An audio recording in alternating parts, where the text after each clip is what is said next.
नमस्ते बिटिया, हमेशा खुश रहो बिटिया. Namaste to everyone. This is Dr. Ravi, Jain, Assistant Professor, Department of Practice of Medicine, Faculty of Medical Science at JAYOTI VIDYAPEETH University. In this series of diseases of locomotor system, we will be discussing today about psoriatic arthritis. In this series, we have already discussed about various diseases. We have discussed about the introduction to the locomotor system. Then we have discussed about osteoarthritis. In 3 lectures, we have discussed about osteoarthritis. In 3 lectures for rheumatoid arthritis. And then for ankylosing spondylosis, reactive arthritis. And now today we will be talking about psoriatic arthritis. Psoriatic arthritis is a very important topic, not from the examination point of view, but from homeopathic point of view. Why it is very important? Because a lot of patients are coming to us for the treatment of psoriasis. All right. Psoriasis we have already discussed in dermatology. In the dermatology section we have already discussed, we have already covered psoriasis. And in that topic also I have given you some hint about psoriatic arthritis. We have discussed some of the point, but we will be discussing this disease separately over here. This is part of arthritis, and we are discussing locomotor system. So this disease is basically associated with a patient who have either history of psoriasis or who have are presently suffering from psoriasis. So after the psoriasis, the changes that are coming in the joints, and there are varying degree of severity of this disease. Okay, there's wide spectrum of symptoms that we observe in the cases of psoriatic arthritis. So we will be discussing about all those symptoms. What is the etiology? Etiology, what are the pathological changes that are occurring? Pathogenesis, the clinical features. What are the various investigations that could be done in the cases of psoriatic arthritis for its investigation, and what is the treatment protocol? All these things we will be discussing today in this chapter, in this lecture. So let's start with psoriatic arthritis. Psoriatic arthritis को हम discuss करते हैं, इसको समझने की कोशिश करते हैं. लेकिन psoriatic arthritis को समझने से पहले आपके दिमाग में वो psoriasis जो मैंने आप लोगों को पढ़ाया था वो अच्छी तरह से दिमाग में होना चाहिए कि what is psoriasis all about, है ना. तो psoriasis हमारे दिमाग में होना चाहिए, हमें वो डिजीज कंडीशन पता होनी चाहिए, हमें डिफरेंट टाइप ऑफ psoriasis क्या क्या प्रेजेंटेशंस थी वो हमें ध्यान होने चाहिए, तो हम उससे कोरिलेट, और उसका कोरिलेशन बहुत ज़्यादा नहीं है यहाँ पे, but still क्योंकि हमने पढ़ा हुआ है, so we should be able to correlate all those conditions with today's topic. क्योंकि पढ़ चुके हैं तो हमें आना चाहिए. That is that I expect from you always. So let's start with the definition. Definition से शुरू करते हैं psoriatic arthritis की. It is a chronic inflammatory arthritis that affects 42% of the patient with psoriasis. तो ऐसे लोग जिनको psoriasis already हो चुका है या पहले हो चुका है या अभी वो सफर कर रहा है ऑलरेडी psoriasis से, तो ऐसे इंडिविजुअल्स में 5 to 42% of the individuals of psoriasis suffer from psoriatic arthritis. 5 से 40%, 5 से 42% एक बहुत बड़ा रेशियो होता है. Almost half of the 50% of the patients हम पहुंच रहे हैं, आधे लोगों को बीमारी का सॉरी. तो इसीलिए अगर कोई psoriasis का पेशेंट आता है हमारे पास में, हमेशा ध्यान रखें कि patient can develop psoriatic arthritis in future. तो उसका बहुत ध्यान हमें रखना होता है, उसका ट्रीटमेंट इसके अकॉर्डिंग करना होता है. It refers to an inflammatory musculoskeletal disease that has both autoimmune and autoinflammatory features. हम लोगों को पता है psoriasis is autoimmune disease that has unknown origin. उसका हमें cause पता नहीं होता है ना, तो उसमें भी कुछ ना कुछ autoimmune factor involved होते हैं. कई सारे फैक्टर्स psoriasis के अंदर involved होते हैं, हम इसकी डिटेल में नहीं जाएंगे अभी, हम सिर्फ यहाँ पे psoriatic arthritis की बात करेंगे. So it refers to the disease, जो inflammatory musculoskeletal disease. यहाँ पर inflammation आपको देखने को मिल रहा है. इसमें autoimmune और autoinflammatory features दोनों के दोनों ही features यहाँ पे मौजूद हैं. Occurring in the individual with psoriasis. तो psoriasis वाले patient में autoimmune disorders भी और inflammatory features भी हमें यहाँ पे देखने को मिलेंगे. ये seronegative. तो यहाँ पे जो serum है इसमें किसी और तरह की positive भी नहीं है. सारे फैक्टर नेगेटिव मिलेगा, ठीक है. और भी जो फैक्टर्स होते हैं जॉइंट डिजीज के जो हमने पास्ट में डिस्कस किया वो सब नेगेटिव, इससे seronegative disease. Joint complain associated with seronegative factors and history of psoriasis can divert your mind towards psoriatic arthritis. Often involve the distal interphalangeal joints. तो इसका जो involvement होता है यूजुअली कौन से distal interphalangeal joints का involvement होता है, because in spine and the sacroiliac joint. तो joint कौन से involvements में दिए हैं, तो involve distal interphalangeal joints of the fingers. तो spine involved है और sacroiliac joint involved. Okay, distal interphalangeal joints of the femur, spine, and sacroiliac joints.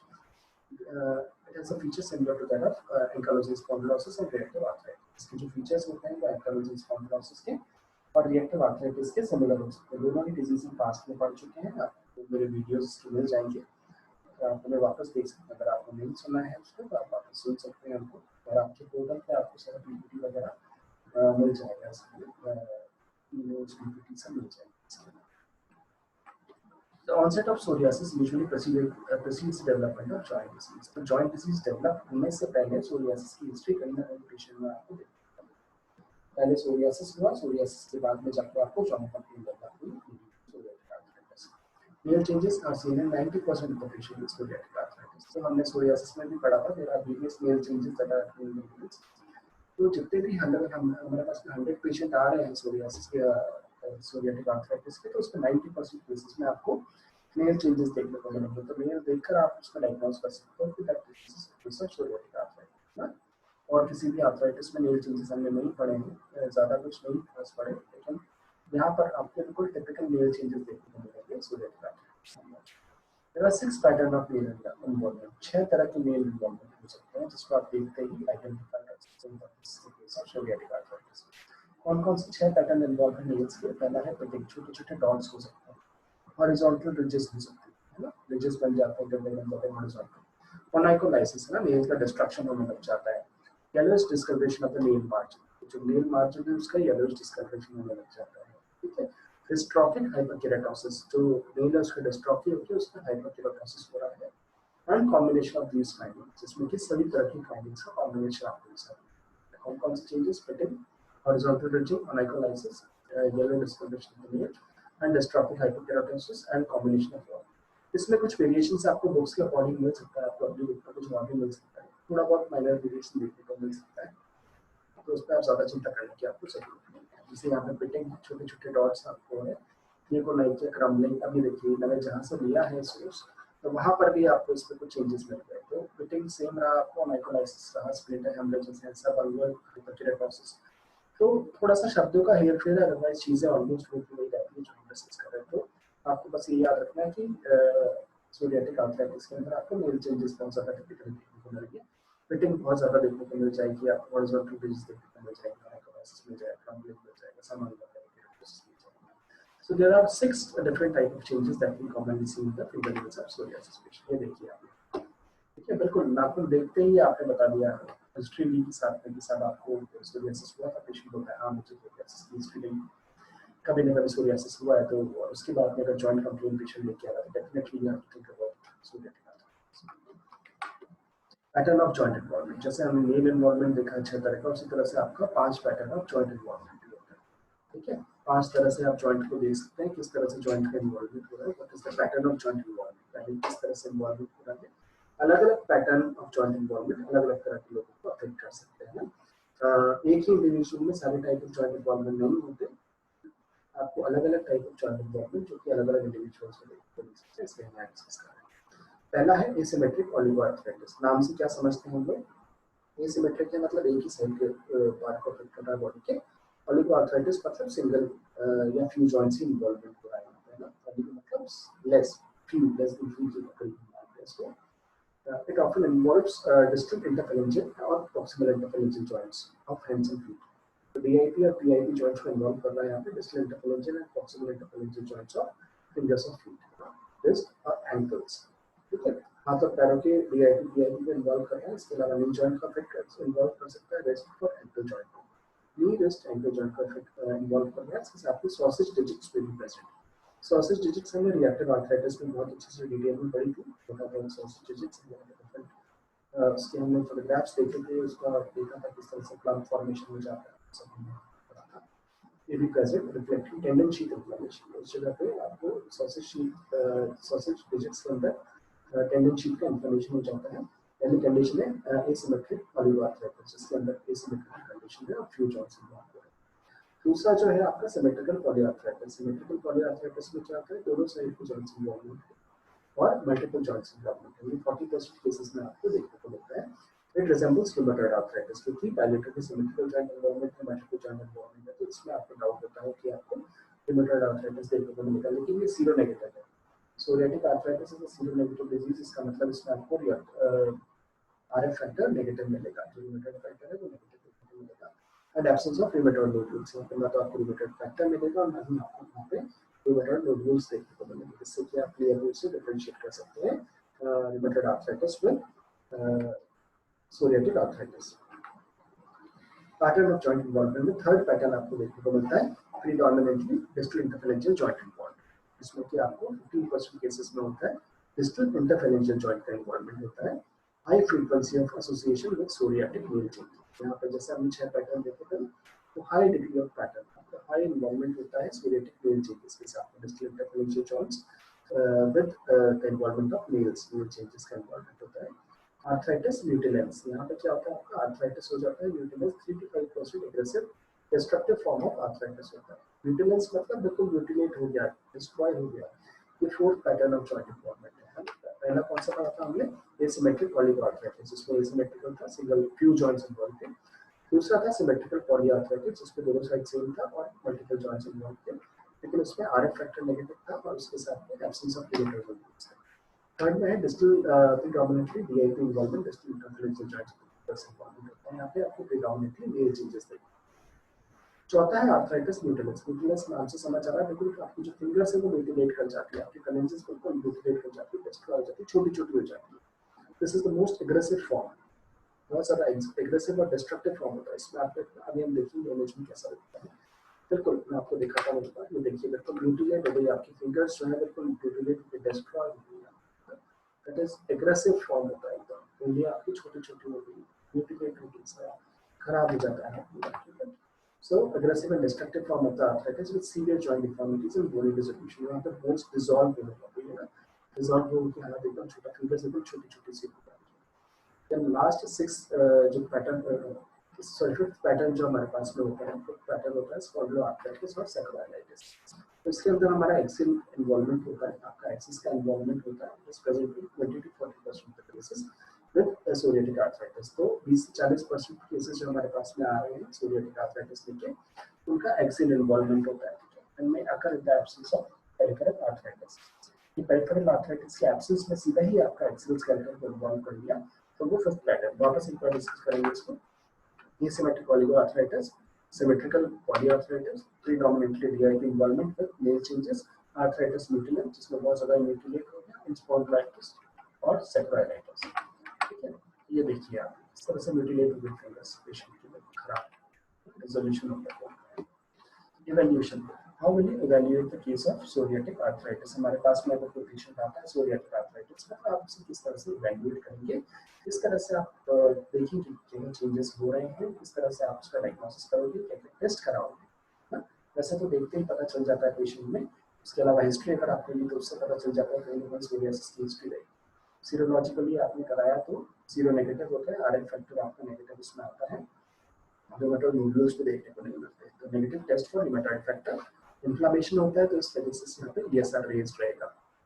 हाइपोप्रोलिफरेटिव anaemia आपको देखने को मिल सकता है, हाइपरयूरिसीमिया में भी प्रेजेंट, और कई बार क्या होता है कि इसकी सीवियरिटी इतनी ज्यादा हो जाती है, सीवियरिटी ज्यादा होने का मतलब होता है कि कहीं ना कहीं पेशेंट इम्यूनो कॉम्प्रोमाइज्ड है। इम्यूनो कॉम्प्रोमाइज्ड एचआईवी के अंदर होता है पेशेंट, तो एचआईवी टेस्ट आप यूजुअली करा लेते हैं, अगर किसी भी डिजीज में बहुत ज्यादा सीवियरिटी के साथ सिम्टम्स आ रहे हैं तो you have to test for HIV. HIV infection के लिए आप टेस्ट करा लें, should be suspected in permanent disease, जब बहुत ज्यादा बहुत तेजी से बहुत सीवियरिटी के साथ कोई डिजीज आ रही है सिम्टम्स लेकर, उस केस में आप एचआईवी का इन्फेक्शन आप टेस्ट कराएं। Inflammatory synovial fluid and biopsy without specific finding, इसके अंदर आप inflammatory synovial fluid and biopsy कराते हैं जब अगर आपको कोई स्पेसिफिक फाइंडिंग नहीं लग रही है और जॉइंट में सूजन आ रही है, आप इन्फ्लेमेटरी साइनोवियल फ्लूइड की बायोप्सी आप करा के देख सकते हैं।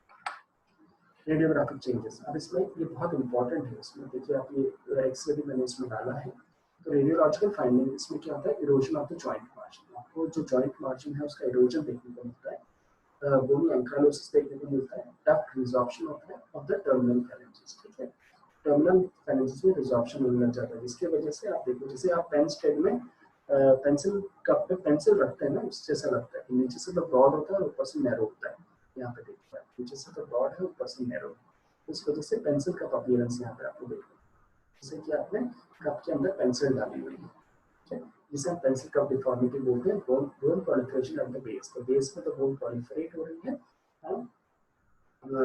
डिस्टल फैलेंक्स में टेपरिंग प्रॉक्सिमल फैलेंक्स, तो नीचे से तो चौड़ा हो गया, ऊपर से एकदम टेपर करता हुआ ऊपर टेपर करता हुआ जा रहा है, ये पेंसिल कप अपीयरेंस यहाँ पे जॉइंट्स में आ रही है, ठीक है। Axial skeleton with asymmetric sacroiliitis, axial skeleton का इन्वॉल्वमेंट हो सकता है with asymmetric sacroiliitis, asymmetric non-marginal syndrome threads यहाँ पे देखने को मिल सकते हैं। These are the changes that we commonly see in the X-rays or radiographs, ठीक है।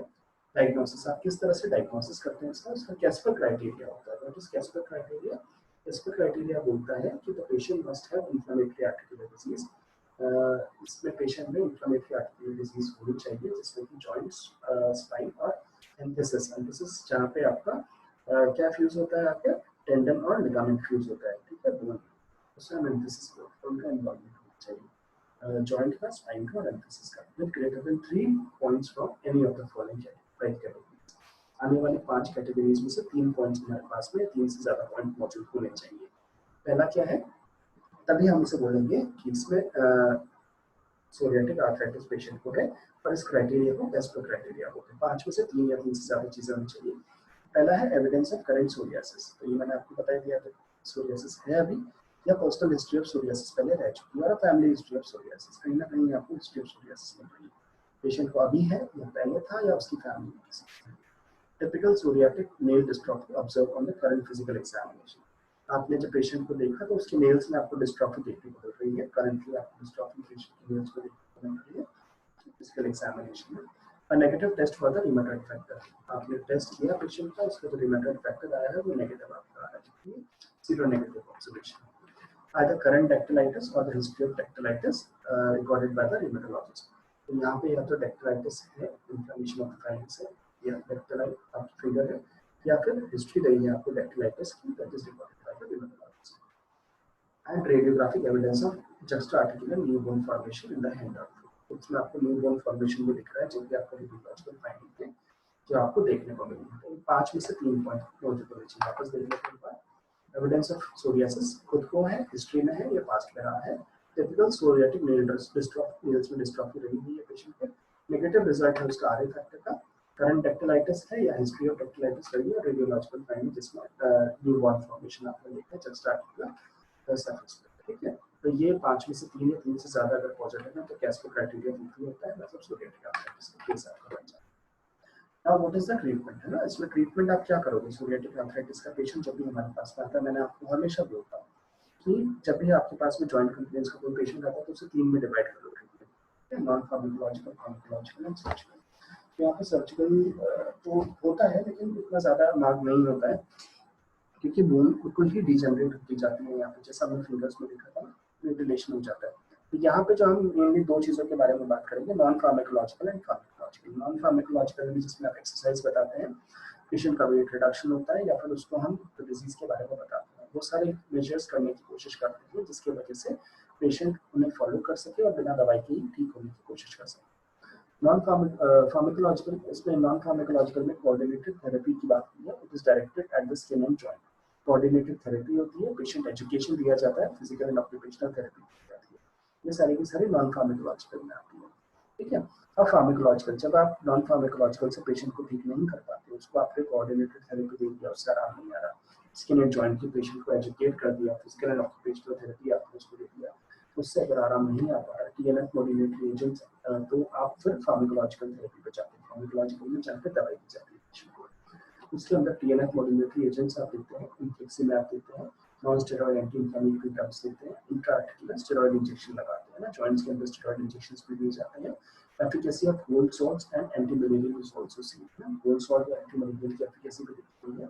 सल्फासालाजिन्स, मेथोट्रेक्सेट एंड लेफ्लुनोमाइड आप देते हैं पेशेंट को, जिससे कि उसका इन्फ्लेमेशन कम हो सके और उसको आराम। So this is the treatment protocol, जिसको कि non-pharmacological और pharmacological में divided किया है. So this completes your psoriatic arthritis today. Our next lecture will be on the topic gout, है ना, gout जो होता है प्यूरिन मेटाबॉलिज्म की वजह से होता है, उसको हम डिस्कस करेंगे, बहुत इंपॉर्टेंट टॉपिक है gout. So in the next lecture we will be discussing about gout. Okay. So this session was powered by Digital Version 2.0 with JAYOTI VIDYAPEETH University. I hope you are satisfied with my digital session. If you have any query, please mention in the comment box. I'll try to solve it.